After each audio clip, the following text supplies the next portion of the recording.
سورۃ الواقعہ کے مضامین کا تذکرہ چل رہا ہے۔ اس عنوان پر گفتگو کی جا رہی تھی کہ اللہ جل شانہ نے آخرت کے اعتبار سے 3 طبقات کو بیان فرمایا ہے۔ پہلا طبقہ فرمایا کہ والسابقون السابقون، دوسرا طبقہ فرمایا اصحاب الیمین، تیسرا طبقہ فرمایا اصحاب الشمال۔ ان کی تفصیل میں گزشتہ 2 نشستوں میں آپ حضرات کے سامنے بیان کر چکا ہوں۔ والسابقون السابقون اولئک المقربون فی جنات النعیم، جس کے متعلق یہ بات عرض کر دی تھی کہ یہ وہ لوگ ہیں کہ جو ایمان قبول کرنے میں علماء مفسرین فرماتے ہیں کہ سابقون سے مراد کون لوگ ہیں۔ فرمایا کہ السابقون فی الدنیا الی الایمان والہجرت والجہاد والخیرات کلھا، کہ سابقون وہ لوگ ہیں کہ جو ایمان قبول کرنے میں، جہاد کرنے میں، ہجرت کرنے میں اور تمام کے تمام نیک اعمال کرنے میں سبقت لے جانے والے ہیں، پہل کرنے والے ہیں۔ اور دوسرا جو سابقون ہے والسابقون السابقون، تو معنی اس کا یہ ہے کہ والسابقون فی الدنیا الی الایمان والجہاد والہجرت والخیرات کلھا السابقون الی الجنہ، یہ جنت میں بھی یہ لوگ پہلے جانے والے ہیں۔ سلۃ من الاولین وقلیل من الآخرین، جو پہلی امتیں گزر چکی ہیں ان میں ان سابقون کی تعداد بہت زیادہ ہے، اور جو بعد میں آنے والے لوگ ہیں ان میں ان سابقون کی تعداد کم ہے۔ یہاں پر چند ضروری گزارشات ہیں، وہ سماعت فرما لیجئے کہ یہ جو ارشاد فرمایا نا کہ سلۃ من الاولین وقلیل من الآخرین، کے پہلے لوگ جو گزر گئے ان میں ان کی تعداد زیادہ ہے، بعد میں آنے والوں میں ان کی تعداد کم ہے۔ مفسرین فرماتے ہیں کہ ان سے مراد وہ لوگ ہیں جو گزشتہ امتیں اور ان کے پیغمبر ہیں، یعنی حضور علیہ الصلاۃ والسلام کا تعداد کے اعتبار سے اگر بقیہ انبیاء کرام کی تعداد میں موازنہ کیا جائے تو ان کی تعداد زیادہ ہے، لاکھوں میں ان کی تعداد ہے۔ ظاہری بات ہے جب ان کی تعداد بھی لاکھوں میں ہے تو ان کے ماننے والے بھی اسی اعتبار سے ہوں گے، اور یہ وہ لوگ ہیں جو پہلے آئے اور ایمان بھی انہوں نے پہلے قبول کیا، تو اس اعتبار سے فرمایا کہ ان کی تعداد زیادہ ہے۔ وقلیل من الآخرین، حضور علیہ الصلاۃ والسلام چونکہ ایک اکیلے واحد پیغمبر ہیں، واحد نبی ہیں، تو چونکہ ان کی تعداد جو تشریف آوری ہے وہ بعد میں ہے، تو تعداد کے اعتبار سے یہ لوگ کم ہیں۔ تو یہاں پر مفسرین فرماتے ہیں کہ جب یہ آیات نازل ہوئیں تو نبی کریم علیہ الصلاۃ والتسلیم اور صحابہ کرام بھی غمگین ہو گئے کہ پہلے والوں میں تو سابقون کی تعداد زیادہ ہے اور ہم میں سابقون کی تعداد جو ہے وہ کم ہے۔ تو پھر آگے جا کے اصحاب الیمین کا جب تذکرہ آئے گا ابھی، تو وہاں پر اللہ پاک نے تسلی فرما دی کہ سلۃ من الاولین و سلۃ من الآخرین، کہ جو جنت میں جانے والے لوگ ہیں وہ پہلے لوگ جو گزر گئے ان میں بھی ان کی تعداد بہت زیادہ ہے، اور جو بعد میں آنے والے ہیں ان میں بھی ان کی تعداد بہت زیادہ ہے۔ تو بہرحال یہاں پہ ایک مفہوم تو مفسرین نے یہ بیان فرمایا۔ دوسرا مفہوم مفسرین نے یہ بیان فرمایا کہ والسابقون السابقون سے مراد نبی کریم علیہ الصلاۃ والتسلیم کی ہی امت کے پہلے لوگ ہیں اور بعد میں آنے والے لوگ ہیں۔ حضور علیہ الصلاۃ والسلام کی امت کے جو پہلے لوگ ہیں وہ حضرات صحابہ کرام ہیں رضوان اللہ علیہم اجمعین، تو فرمایا کہ سابقون میں ان کی تعداد زیادہ ہے، والسابقون قلیل من الآخرین، اور یہ جو سابقون ہیں جو نیکی کے کام میں آگے سبقت لے جانے والے ہیں، آگے بڑھنے والے ہیں، بعد میں آنے والے لوگوں میں ان کی تعداد کم ہو جائے گی۔ اصل میں میری یہ گفتگو تبھی سمجھ میں آ سکتی ہے کہ جب پچھلے جمعے کی گفتگو جو ہے وہ ذہن میں ہو، جس میں نے بتایا تھا کہ تقوی کے درجات کیا ہیں اور متقی کون لوگ ہوتے ہیں، اور کس طرح اللہ تعالیٰ نے ان کی تقسیم فرمائی ہے۔ اگر وہ گفتگو ذہن میں ہوگی تو یہ گفتگو سمجھ میں آئے گی، وگرنہ پھر یہ اوپر سے ہی گزرتی چلی جائے گی۔ اب میں تو جتنا زور لگا سکتا ہوں اتنا لگا دیتا ہوں۔ تو بہرحال دوسرا مفہوم کیا میں عرض کر رہا تھا کہ مفسرین فرماتے ہیں کہ سلۃ من الاولین وقلیل من الآخرین، حضور علیہ الصلاۃ والتسلیم کی امت کے جو پہلے لوگ ہیں، آغاز میں آنے والے، ابتدا میں آنے والے لوگ، وہ اصل میں سابقون ہیں، وہ ایمان میں سبقت لے جانے والے ہیں، وہ ہجرت میں سبقت لے جانے والے ہیں، وہ جہاد میں سبقت لے جانے والے ہیں، وہ تمام کے تمام نیک اعمال میں سبقت لے جانے والے ہیں۔ اس طرح کے لوگ امت کے آخر میں ایک تعداد میں تھوڑے ہوں گے، اور یہ حقیقت ہے۔ جو صحابہ کرام رضوان اللہ علیہم اجمعین کا مرتبہ اور مقام ہے، پوری دنیا کے مسلمانوں کو ملا لیں، قیامت تک آنے والے آخری مسلمان تک کو گن لیں، شمار کر لیں، تو حضور علیہ الصلوۃ والسلام کے صحابہ کے برابر کسی کا مقام اور مرتبہ ہو ہی نہیں سکتا۔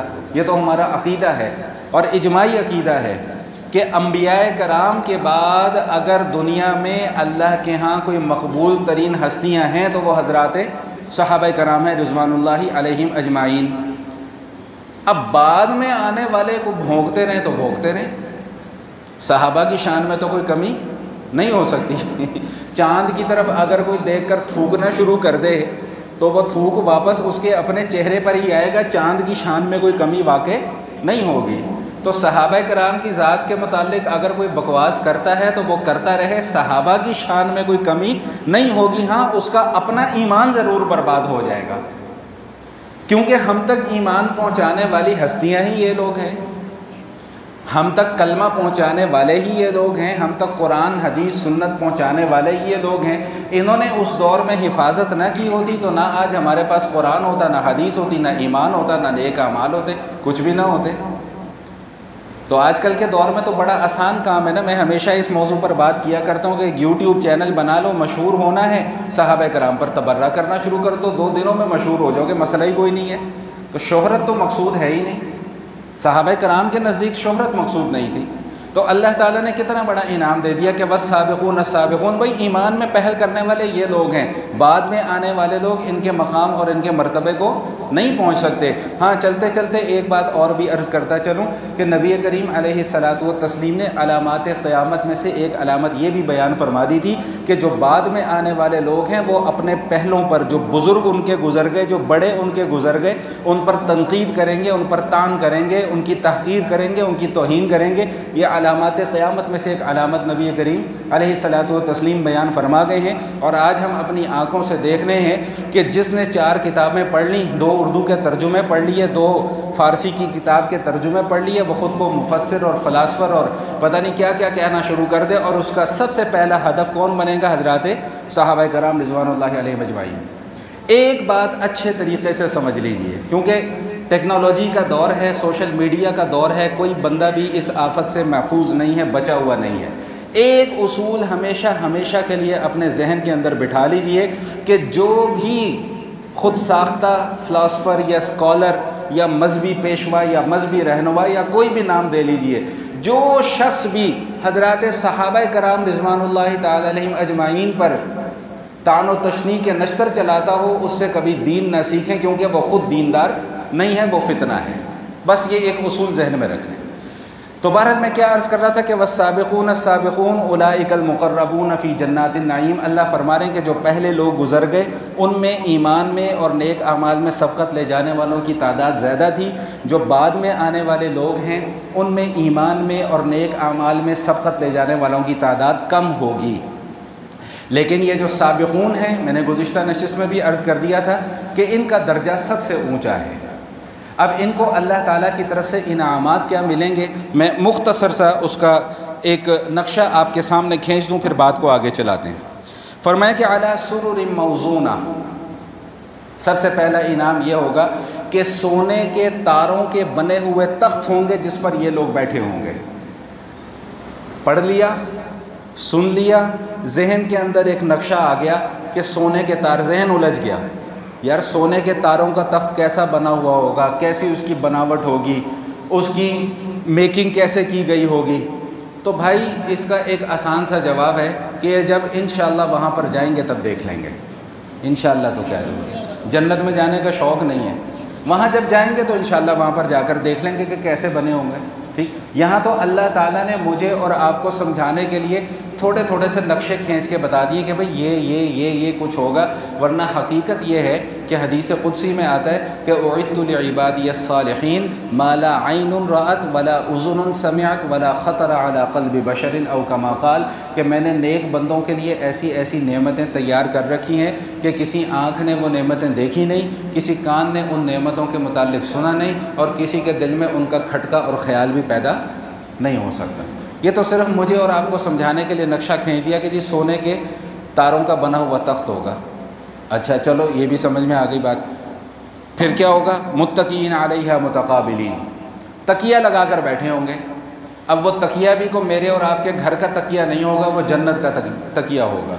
یہاں پر جو ایک اہم ترین غور طلب نقطہ ہے وہ کیا ہے کہ متقابلین، سب ایک دوسرے کے آمنے سامنے بیٹھے ہوں گے، کوئی کسی کی طرف پشت کر کے نہیں بیٹھے گا۔ سورۃ الحجر کے اندر بھی یہ مضمون گزر چکا ہے، میں نے وہاں پر بھی یہ بات عرض کی تھی کہ وَنَزَعْنَا مَا فِي صُدُورِهِم مِّن غِلٍّ إِخْوَانًا عَلَى سُرُرٍ مُتَقَابِلِينَ، کہ دلوں کے اندر جو کھوٹ ہے، دلوں کے اندر جو نفرت ہے، دلوں کے اندر جو بغض ہے، دلوں کے اندر جو کینہ ہے، دلوں کے اندر جو عداوت ہے، دلوں کے اندر جو حسد ہے، دلوں کے اندر جو ایک دوسرے کے متعلق برائی ہے، شر انگیزی ہے، اللہ پہلے اس کو نکالیں گے، بعد میں جنت میں داخل کریں گے۔ جنت میں کوئی دل میں کھوٹ رکھنے والا داخل نہیں ہوگا، پہلے اس کھوٹ کو دل سے نکالا جائے گا، پھر اخواناً، پھر بھائی بھائی بن جائیں گے، پھر علی سرر متقابلین، پھر وہ سب ایک دوسرے کے آمنے سامنے بیٹھے ہوں گے۔ جنت میں کوئی کسی کی طرف پشت کر کے نہیں بیٹھے گا۔ اللہ تعالیٰ نے گویا کہ ہمیں ایک بات یہاں پہ اصولی طور پہ سمجھا دی کہ بھئی جنت میں داخلہ تبھی ممکن ہوگا جب تمہارے پاس ایمان بھی ہوگا، نیک اعمال بھی ہوں گے اور اچھے اخلاق بھی ہوں گے۔ ہمارے ہاں اچھے اخلاق کس چیز کا نام ہے؟ ہمارے ہاں اچھے اخلاق نام ہے چاپلوسی کا، ہمارے ہاں اچھے اخلاق نام ہے خوشامد کا، ہمارے ہاں اچھے اخلاق نام ہے کسی کے ہاتھ پاؤں دبانے کا، ٹانگیں دبانے کا، گھٹنے دبانے کا، پاؤں پکڑنے کا ہے۔ یہ ایک محاورہ ہے، مناسب تو نہیں ہے کہ ممبر پر بیٹھ کر موقع کی مناسبت دیکھتے ہوئے گدھے کو باپ بنا لینے کا نام ہمارے ہاں اچھے اخلاق ہے، حالانکہ یہ اخلاق نہیں ہے۔ اچھے اخلاق کیا ہیں؟ اچھے اخلاق کیا ہیں بھائی؟ سچ بولنا۔ اچھے اخلاق کیا ہیں؟ کسی کی غیبت نہ کرنا۔ اچھے اخلاق کیا ہیں؟ کہ جب کسی سے ملنا تو مسکرا کر ملنا، خندہ پیشانی سے ملنا، یہ ہے اچھے اخلاق۔ اچھے اخلاق کیا ہے؟ کہ دو بھائیوں کے درمیان میں جھگڑا نہ کروانا، چغل خوری نہ کرنا، ادھر کی بات ادھر، ادھر کی بات ادھر نہ کرنا، یہ ہے اچھے اخلاق۔ ہم نے اخلاق کا کرائٹیریا ہی بدل دیا۔ جو میرے سامنے آ کے من کرے، جھک جھک کے ہاتھ ملائے، پیسے والوں کو دیکھ کر بالکل ہی پانی کی طرف پگھل جائے، بڑے عہدے والے کو دیکھ کر پانی کی طرف پگھل جائے، ہمارے ہاں اس چیز کا نام اچھے اخلاق ہے، حالانکہ یہ اچھے اخلاق نہیں ہے، یہ معاشرے کی بدترین بد اخلاقیاں ہیں۔ تو بہرحال بات کیا چل رہی ہے کہ اللہ تعالیٰ فرما رہے ہیں کہ متقین علیہا سرر متقابلین، بھائی تختوں کے اوپر سارے بیٹھے ہوں گے اور آمنے سامنے بیٹھے ہوں گے، ایک دوسرے کی طرف چہرہ کر کے بیٹھے ہوں گے، کسی کے اندر کسی کے متعلق کوئی بغض نہیں ہوگا، کوئی حسد نہیں ہوگا، کوئی کینہ نہیں ہوگا، کوئی بیماری نہیں ہوگی۔ یطوف علیہم ولدان مخلدون باکواب واباریق وکأس من معین لا یصدعون عنہا ولا ینزفون، بھائی ان جو جنت والے ہوں گے نا، جنت والے، ان کے ارد گرد ابھی حوروں کا تذکرہ آگے آ رہا ہے، جاگ جائیں گے ابھی سارے، ابھی تو سو رہے ہیں نا، ابھی آگے حوروں کا تذکرہ آ رہا ہے، خود ہی جاگ جاؤ گے، خود ہی سب ایسے شاش بشاش ہو کے بیٹھ جاؤ، کوئی نہیں ابھی آ رہا ہے 2 منٹ کے بعد۔ تو یطوف علیہم ولدان مخلدون، لڑکے ہوں گے، 9 عمر لڑکے ہوں گے، وہ ان کے ارد گرد پھرتے ہوں گے، ان کے خدمت گزار ہوں گے۔ یہاں پر یہ مسئلہ سمجھ لیں کہ یہ 9 عمر لڑکے کون ہیں؟ مفسرین فرماتے ہیں کہ یہ 9 عمر لڑکے کافر جو لوگ اس دنیا کے اندر ہوں گے ان کی نابالغ اولاد ہوگی۔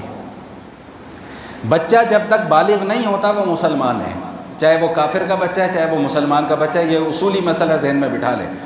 بلوغت سے پہلے تک جو بچہ ہے یا بچی ہے وہ کیا ہے بھائی؟ مسلمان ہیں۔ نبی کریم علیہ الصلوۃ والتسلیم ارشاد فرماتے ہیں کل مولود یولد علی الفطرہ فابواہ یحودانہ او ینصرانہ او یمجسانہ او کما قال، کہ ہر بچہ فطرت اسلام پر پیدا ہوتا ہے، ہر بچہ فطرت پر پیدا ہوتا ہے۔ فطرت کا کیا معنی؟ فطرت کا معنی وہ چیزیں ہوتی ہیں جو اللہ تعالیٰ نے پیدائشی طور پہ ہمیں عطا فرما دی ہیں، اور اسلام اللہ تعالیٰ نے پیدائشی طور پر اس دنیا میں آنے والے ہر انسان کو عطا فرما دیا ہے۔ فَأَبَوَاهُ يُحَوِّدَانِهِ أَوْ يُنَصِّرَانِهِ أَوْ يُمَجِّسَانِهِ، پھر اس کے ماں باپ یا تو اس کو یہودی بنا دیتے ہیں یا آگ پرست بنا دیتے ہیں یا عیسائی بنا دیتے ہیں۔ سمجھانا کیا مقصود ہے؟ سمجھانا یہ مقصود ہے کہ ماحول کے اوپر منحصر ہے، جس طرح کا ماحول آپ اپنی اولاد کو دیں گے، اولاد اس راستے کے اوپر چلنا شروع کر دے گی۔ تو یہ جو یطوف علیہم ولدان مخلدون، یہ جو نو عمر بچے ہوں گے، لڑکے ہوں گے، انتہائی خوبصورت لڑکے ہوں گے، یہ وہ کافروں کی نابالغ اولاد ہوگی جس کو اللہ تعالیٰ جنتیوں کا خدمت گزار بنا دیں گے۔ بِأَكْوَابٍ وَأَبَارِيقٍ وَكَأْسٍ مِّن مَّعِينٍ لَا يُصَدَّعُونَ عَنْهَا وَلَا يُنزِفُونَ، بھائی ان کے پاس گلاس ہوں گے، جام ہوں گے، یہاں والے نہیں وہاں والے۔ اباریق سراہیاں ہوں گی جس سے وہ جام میں کیا کریں گے؟ وَكَأْسٍ مِّن مَّعِينٍ، نتھری ہوئی صاف ستھری شراب ہوگی، شرابًا طہورا، جس کا تذکرہ قرآن کریم میں بھی موجود ہے۔ وہاں پہ اللہ تعالیٰ نے شراب عطا فرمائی ہے، لیکن وہ شراب طہور ہے۔ یہاں والی شراب چونکہ شراب طہور نہیں ہے، اس لیے اللہ نے اس کو حرام قرار دے دیا۔ یہاں کی جو لذتیں ہیں ان کو چھوڑ دیں گے تو آخرت کی لذتیں ملیں گی، یہاں کی لذتوں کو نہیں چھوڑا تو آخرت کے انعامات بھی نہیں مل رہے ہیں۔ مفہوم ہے حدیث شریف کا، مرد کے لیے سونے کا زیور پہننا حرام ہے، مرد کے لیے ریشم کا لباس پہننا حرام ہے۔ ایک حدیث کا مفہوم ہے، اللہ کمی بیشی معاف فرمائے، فرمایا کہ جو شخص یہاں پہ یہ چیزیں استعمال کرے گا وہ جنت کے سونے کے زیورات اور جنت کے ریشم سے محروم کر دیا جائے گا۔ جنت میں چلا جائے گا لیکن وہاں کی نعمتوں سے محروم ہو جائے گا۔ کیوں؟ صرف اور صرف اس بنیاد پر کہ یہاں پہ اللہ کی حکم عدولی کی ہے۔ اللہ نے کہا کہ سونے کا زیور نہیں پہننا تو نہیں پہننا، چاہے وہ شادی کے موقع پہ ایک لمحے کے لیے ہو، ایک سیکنڈ کے لیے ہو، ایک منٹ کے لیے ہو۔ ہم سب سے بڑی غلطی یہ کرتے ہیں کہ جب ہم اپنی بچیوں کی شادیاں کرتے ہیں تو بھائی دلہا کے لیے سونے کی انگوٹھی کیوں بنواتے ہو؟ حرام ہے، چاہے وہ منہ دکھائی میں دو، چاہے وہ 1 منٹ کے لیے دو، چاہے 2 منٹ کے لیے پہناؤ، چاہے 5 منٹ کے لیے پہناؤ، وہ حرام ہے۔ آپ اس کے بجائے اسے اچھی قیمتی گھڑی تحفے میں دے دیں، پیسے تحفے میں دے دیں، انگوٹھی پہنانا کیوں ضروری ہے؟ تو اگر دولہا وہ انگوٹھی پہن لیتا ہے، میں ذرا کھل کے ایک وضاحت کرتا چلوں کہ اگر آپ نے وہ دولہے کو گفٹ کر دی اور دولہے نے وہ انگوٹھی پہن بھی لی تو جتنا پہننے والا گنہگار ہے اتنا ہی پہنانے والا بھی گنہگار ہے۔ اس بات کو اچھے طریقے سے یہ رسم و رواج سے نکلو بھائی، چھوڑ دو ان رسم و رواج کو، کچھ نہیں رکھا ہوا سوائے لڑائی جھگڑوں کے۔ ہر گھر میں ہر شادی کے موقع پہ کوئی نہ کوئی پھڈا ضرور ہوتا ہے کہ بنیاد کیا ہوتی ہے؟ رسم و رواج۔ رسم و رواج، اب تم نے یہ رسم نہیں کی، اب تم نے وہ رسم نہیں کی۔ میرے اپنے فیملی میں، مطلب میری فیملی سے مراد میرا گھر نہیں، اڑوس پڑوس کے ادھر ادھر کے ملنے والے رشتہ دار، الحمدللہ میں تو بھائی بہت خلاف ہوں رسم و رواج کے۔ میرا تو ہر جگہ پھڈا اسی بات پہ ہوتا ہے کہ رسم و رواج کچھ۔ میں خود چشمدید گواہ ہوں، صرف کس بنیاد پر بارات واپس گئی ہے کہ تم مائیوں کا جوڑا نہیں لے کے آئے، لا حول ولا قوت الا باللہ، مائیوں کا جوڑا نہیں لے کے آئے جی لڑکے والے۔ لڑکی والوں نے عین نکاح والے دن انکار کر دیا کہ ہم نے اپنی بچی کی شادی نہیں کرنی۔ اور اس سے بڑی کوئی بد اخلاقی ہو سکتی ہے؟ اس سے زیادہ کوئی اخلاقی گراوٹ ہو سکتی ہے کہ صرف ایک رسم کی بنیاد پر، ایک رواج کی بنیاد پر جس کا نہ دین سے کوئی تعلق ہے نہ شریعت سے کوئی تعلق ہے، اور اس بنیاد پر ہم رشتہ ختم کر رہے ہیں، ایک تعلق کو ختم کر رہے ہیں کہ تم نے چونکہ یہ رسم پوری نہیں کی اس لیے ہم یہ واپس لے کر جا رہے ہیں۔ تو بہرحال بات کہاں سے چلی تھی کہ جو یہاں پر جن لذتوں سے فائدہ اٹھانے کی اللہ تعالیٰ نے ہمیں ممانعت کر دی ہے، منع کر دیا ہے، اگر ہم اس سے نہیں رکے تو جنت میں اللہ تعالیٰ ان نعمتوں سے محروم فرما دیں گے۔ جنت کی شراباً طہورہ سے محروم ہو جائے گا اگر کسی شخص نے یہاں پر شراب نوشی نہ چھوڑی۔ تو اللہ کیا فرما رہے ہیں کہ بِأَكْوَابٍ وَأَبَارِيقٍ وَكَأْسٍ مِّن مَّعِينٍ لَا يُصَدَّعُونَ عَنْهَا وَلَا يُنزِفُونَ، بھائی نتھری ہوئی شراب ہوگی، بالکل صاف ستھری شراب ہوگی، اور سب سے بڑا اس شراب کا فائدہ کیا ہوگا کہ لا يُصَدَّعُونَ عَنْهَا وَلَا يُنزِفُونَ، نہ اس شراب کو پینے سے سر بھاری ہوگا اور نہ ہی آدمی کوئی بیہودہ بکواس کرے گا۔ دنیا والی شراب کے 2 نقصانات ہیں نا، ایک نقصان تو یہ ہے کہ انسان کی عقل معوف ہو جاتی ہے، اور دوسرا نقصان کیا ہے کہ رشتوں کی پہچان ختم ہو جاتی ہے۔ نہ شرابی کو یہ پتہ چلتا ہے کہ یہ میری ماں ہے، نہ اسے پتہ چلتا ہے یہ میری بہن ہے، نہ اسے پتہ چلتا ہے یہ میری بیٹی ہے، بس جو اس کے منہ میں آتا ہے وہ بکتا چلا جاتا ہے، نہ اسے بڑے کا ادب ہوتا ہے نہ چھوٹے کا احترام ہوتا ہے۔ کیوں؟ اس لیے کہ اس کی عقل معوف ہو چکی ہے، اس کا دماغ بند ہو چکا ہوا ہے۔ اللہ تعالیٰ نے اس لیے دنیا کی شراب کو حرام قرار دیا۔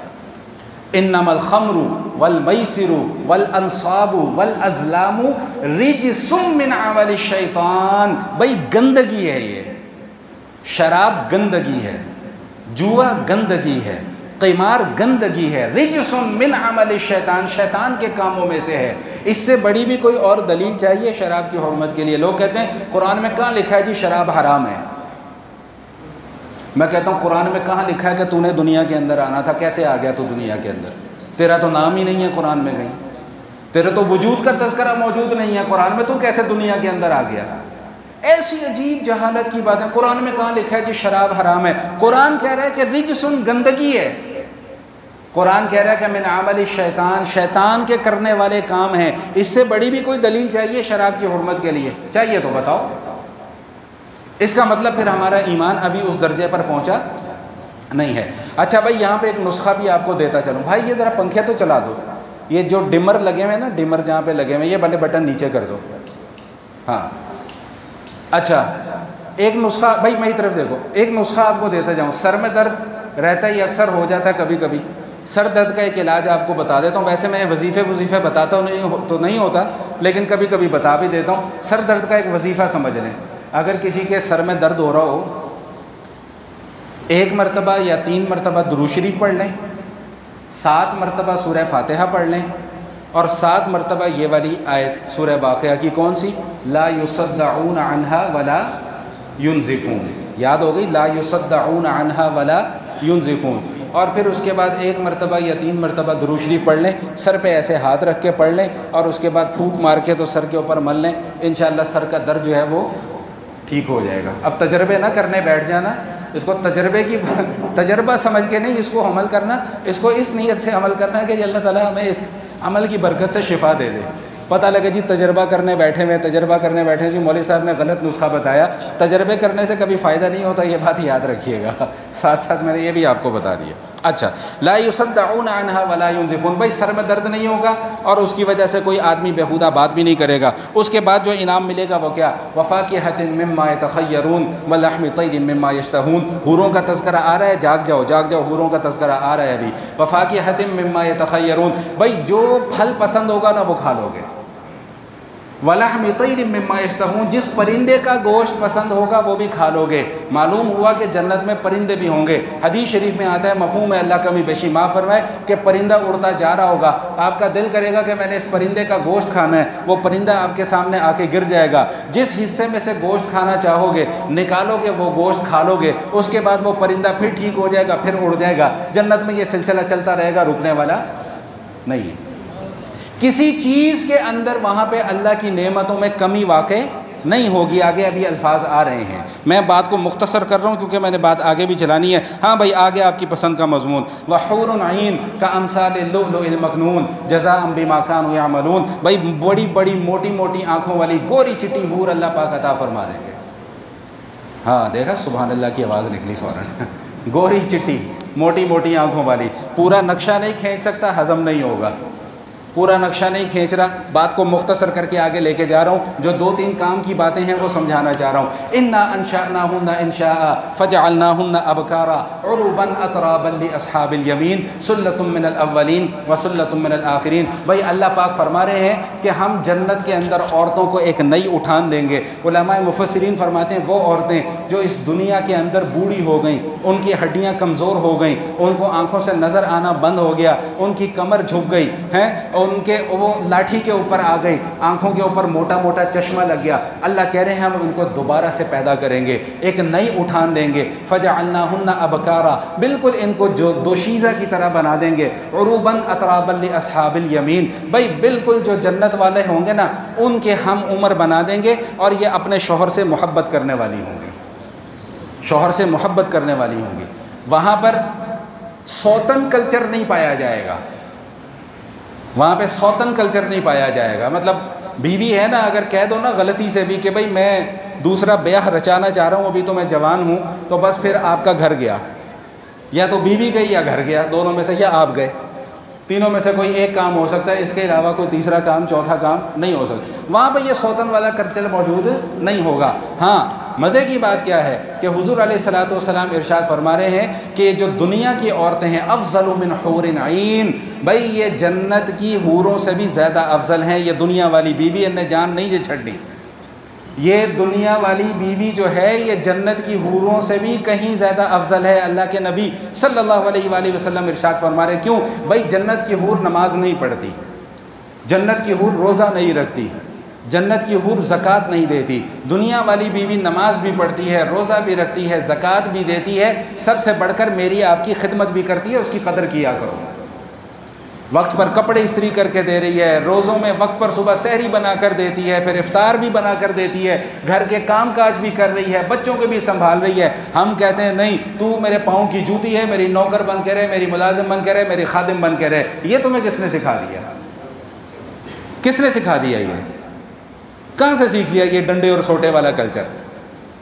ابھی کچھ عرصہ پہلے کی بات ہے، میں یہاں سے گزر رہا تھا، ایک صاحب کو دیکھا کہ وہ ایک عورت کو لے کے، بیوی تھی اس کی بیچارے کی شاید، تو لگا ہوا ہے اسے سر عام جناب سب کے سامنے تھپڑ مارنے۔ میں کہا یار یہ کون سی بہادری ہے بھائی، لڑنا تو میرے سے آ کے لڑ، ویسے میں لڑتا تو الحمدللہ کسی سے نہیں، ویسے میں کہا یار لڑنا تو میرے سے آ کے لڑ دے، 2-4 اگر تو مجھے مارے گا تو 4-6 میں بھی تجھے مار دوں گا۔ اس بیچاری کے اوپر ہاتھ اٹھانا یہ تیری کہاں کی بہادری ہے بھائی؟ بیوی کے اوپر روب جمانا یہ کہاں کی بہادری ہے؟ اور یہ کون سی شریعت نے آپ کو اجازت دے دیا، یا کون سی شریعت نے آپ کو یہ اختیار دے دیا کہ آپ بیوی کے اوپر لٹھ لے کر اور ڈنڈے اور سوٹے لے کر جو ہے وہ دوڑ پڑے اس کے پیچھے؟ شریعت کہیں اس بات کی اجازت نہیں دیتی۔ اللہ کے نبی کا یہ فرمان اپنے ذہن کے اندر بٹھا لیں کہ یہی دنیا والی جو جنت والی دنیا والی جو بیوی ہے، دنیا کی عورت ہے، یہ جنت کی جو حور ہے نا، اس سے کہیں زیادہ اس کا مقام اور مرتبہ اونچا ہے، اس سے کہیں زیادہ یہ افضل ہے۔ اللہ کے نبی فرماتے ہیں کہ جنت میں جب عورتوں کو داخل کیا جائے گا تو ان کی عمر 32-33 سال کی ہوگی، کوئی بوڑھی عورت جنت کے اندر نہیں جائے گی۔ یہی حال مردوں کا بھی ہوگا۔ نبی کریم علیہ الصلوۃ والتسلیم کے فرمان عالی شان کے مطابق فرمایا کہ تم سب اپنے والد سیدنا آدم علیہ الصلوۃ والسلام کی طرح بنا دیے جاؤ گے، تمہارا قد کاٹ بھی ان کی جیسی ہوگی، شکل و صورت بھی جو ہے وہ ان کے مشابہ ہوگی، ان سے ملتی جلتی ہوگی۔ جنت کے اندر جانے کا سب سے بڑا فائدہ اور سب سے بڑا انعام کیا ہوگا؟ بھائی جنت کی نعمتیں روز بروز بڑھتی چلی جائیں گی، کم نہیں ہوں گی۔ لا مقطوعۃ ولا ممنوعہ، آگے جا کے آیات آ رہی ہیں کہ جو جنت کی نعمتیں مل رہی ہوں گی وہ ڈسکنٹینیو نہیں ہوں گی، وہ ختم نہیں ہوں گی۔ ایسا نہیں ہوگا کہ 4 دن آپ کو ایک نعمت ملے، 5ویں دن وہ آپ کو نعمت ملے ہی نہ۔ جو 4 دن نعمت مل رہی ہے وہ اگلے 400 سال، 4000 سال، 4 لاکھ سال، 4 کروڑ سال، پتہ نہیں کب تک یہ سلسلہ چلتا رہے گا، ان نعمتوں کے اندر کوئی کمی نہیں آئے گی۔ ایک سوال میرے ذہن کے اندر پیدا ہوتا تھا کہ مسلسل ایک ہی نعمتیں ہم دیکھتے چلے جائیں گے تو کیا ہم بور نہیں ہو جائیں گے؟ ہوتا ہے نا، ایک ہی شکل دیکھتے رہو مسلسل، میاں بیوی بھی 40-50 سال بعد آپس میں بہن بھائی لگنا شروع ہو جاتے ہیں تو ورنہ بور ہو جاتا ہے۔ تو جنت میں ایسا نہیں ہوگا۔ یہ سوال میرے ذہن کے اندر بڑا گھومتا تھا کہ یار کیا وجہ ہے، کیوں نہیں ہوگا؟ پھر ایک اللہ تعالیٰ ان عالم دین کو جزائے خیر دے، ان کا ایک میں نے بیان سنا، اس میں مجھے اس کا جواب مل گیا۔ وہ فرماتے ہیں کہ بھئی جنت کے اندر بور نہیں ہوں گے، کیوں نہیں ہوں گے؟ اس لیے کہ روز روز ان نعمتوں میں اضافہ ہوتا چلا جائے گا۔ بیوی کی خوبصورتی میں دن بدن اضافہ ہوتا چلا جائے گا، شوہر کی خوبصورتی میں دن بدن اضافہ ہوتا چلا جائے گا۔ تو نہ شوہر اپنی بیوی کو دیکھ کر بور ہوگا، نہ بیوی اپنے شوہر کو دیکھ کر بور ہوگی۔ ایک روایت اور بھی سنا دوں پھر بات کو ختم کرتا ہوں میں۔ سیدہ ام سلمہ رضی اللہ تعالیٰ عنہ پوچھتی ہیں نبی کریم علیہ الصلوۃ والتسلیم سے، کہنے لگی کہ یا رسول اللہ صلی اللہ علیہ وسلم، دنیا میں بسا اوقات ایسا بھی ہوتا ہے کہ ایک عورت ہے، اس کے 2-3 شوہر ہوتے ہیں، بھئی خدا نہ خواستہ کسی سے طلاق ہو گئی یا کوئی شوہر مر گیا تو وہ عورت دوسری شادی کر لیتی ہے یا کبھی تیسری بھی شادی کر لیتی ہے۔ تو حضور علیہ الصلوۃ والسلام سے انہوں نے پوچھا کہ جنت میں جا کر یہ عورت کس شوہر کے ساتھ رہے گی؟ تو نبی کریم علیہ الصلوۃ والتسلیم نے ارشاد فرما دیا کہ بھئی آخرت میں جا کے اس عورت کو اختیار دے دیا جائے گا۔ اگر کسی کے 2 شوہر ہوں گے اس دنیا میں تو ان 2 کے درمیان میں اختیار، اگر 3 ہوں گے تو 3 کے درمیان میں اختیار دے دیا جائے گا کہ بھئی تو جس کے ساتھ رہنا چاہتی ہے اس کے ساتھ جا کے رہ لے۔ پھر حضور علیہ الصلوۃ والسلام نے کرائٹیریا بھی بیان فرما دیا کہ یہ جنت کی یہ والی جو عورت ہوگی یہ آخرت میں جا کے اس شوہر کو پسند کرے گی۔ یہ سارے شوہر حضرات میری یہ بات سن لیں، اور جو نوجوان بیٹھے ہیں جن کی شادیاں ہونے والی ہیں وہ بھی سن لیں کہ عورت کس شوہر کو پسند کرے گی؟ عورت اس شوہر کو پسند کرے گی جس کے اس دنیا میں اپنی بیوی کے ساتھ سلوک زیادہ اچھا ہوگا، جو اپنی بیوی کو ادھر آ میری جوتی لے کے آ اس طرح کر کے نہیں بات کرتا ہوگا، جو آپ کر کے جناب کر کے بات کرتا ہوگا۔ بیوی سے آپ کر کے بات کرنے میں کوئی توہین ہوتی ہے؟ بولو نا بھائی، مجھے پتہ ہے کوئی نہیں کرتا، لیکن شروع کر لینے میں کیا حرج ہے؟ بھائی میں یہ اس لیے پورے اعتماد کے ساتھ بات کر رہا ہوں کہ میں الحمدللہ اپنی بیگم سے آپ کر کے بات کرتا ہوں، اور اس میں کوئی فخر والی بات نہیں ہے، بس اللہ کی طرف سے یہی ہے۔ تو آپ کر کے بات کرنے میں کیا حرج ہے؟ کوئی عزت گھٹ جائے گی؟ کیا ہو جائے گا؟ تو کہنا زیادہ ضروری ہے، وہ ایک کہہ کر بلانا جو ہے وہ زیادہ ضروری ہے؟ کوئی شان گھٹ جاتی ہے؟ کوئی عزت میں کمی واقع ہو جاتی ہے؟ یا کوئی مردانگی کم ہو جاتی ہے؟ کچھ نہیں ہوتا۔ اللہ کے نبی کی یہ حدیث ذہن میں بٹھا لیں کہ حضور علیہ الصلوۃ والسلام فرماتے ہیں کہ آخرت میں وہ عورت اس شوہر کو زیادہ ترجیح دے گی اور پسند کرے گی جس کے اس دنیا کے اندر کیا ہوں گے بھائی؟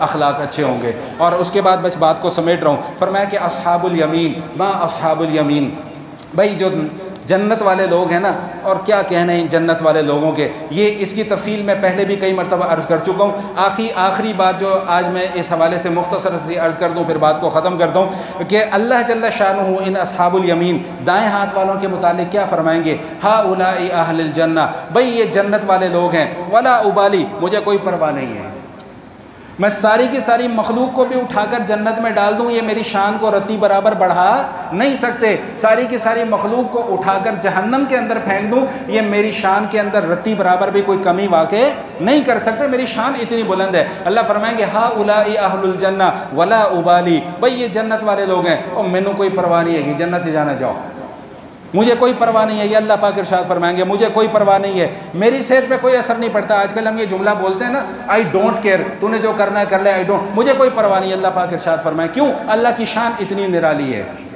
اللہ کی شان اتنی اونچی ہے، اللہ کی شان اتنی بلند ہے کہ ساری کی ساری مخلوق بیک وقت اللہ کے حضور سجدے میں گر جائے، اور جتنی زندگی اللہ پاک نے اسے عطا فرمائی ہے اتنی زندگی وہ سجدے میں پڑی رہے، جتنی زندگی اللہ نے عطا فرمائی ہے اتنی زندگی وہ اللہ کی شکران نعمت کرتے رہے، تو اللہ تعالیٰ کی شان میں اضافہ نہیں کر سکتے۔ ساری کی ساری مخلوق اللہ کی نافرمانی کرنے پر آ جائے، ساری زندگی اللہ کی نافرمانی کرنے پر تلی رہے، رتی برابر بھی اللہ کی شان کے اندر کوئی کمی واقع نہیں ہو سکتی ہے۔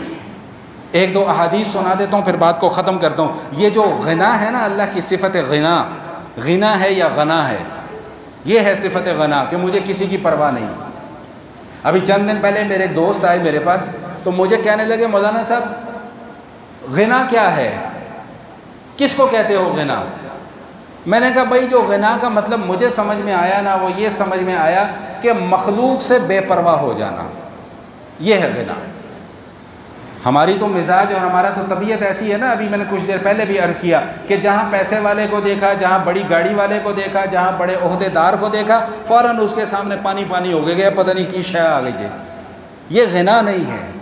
حضور علیہ الصلوۃ والسلام ارشاد فرماتے ہیں کہ خوشخبری ہے اس شخص کے لیے، اللہ کمی بیشی معاف فرمائے، خوشخبری ہے اس شخص کے لیے کہ جس کو اللہ تعالیٰ نے ایمان کی دولت نصیب فرمائی، نمبر 1، نمبر 2، اور اس کو بقدر ضرورت روزی دے دی گئی، اور نمبر 3، اور وہ اس روزی کے اوپر راضی بھی رہا، جتنی مل گئی اس پر راضی ہو گیا۔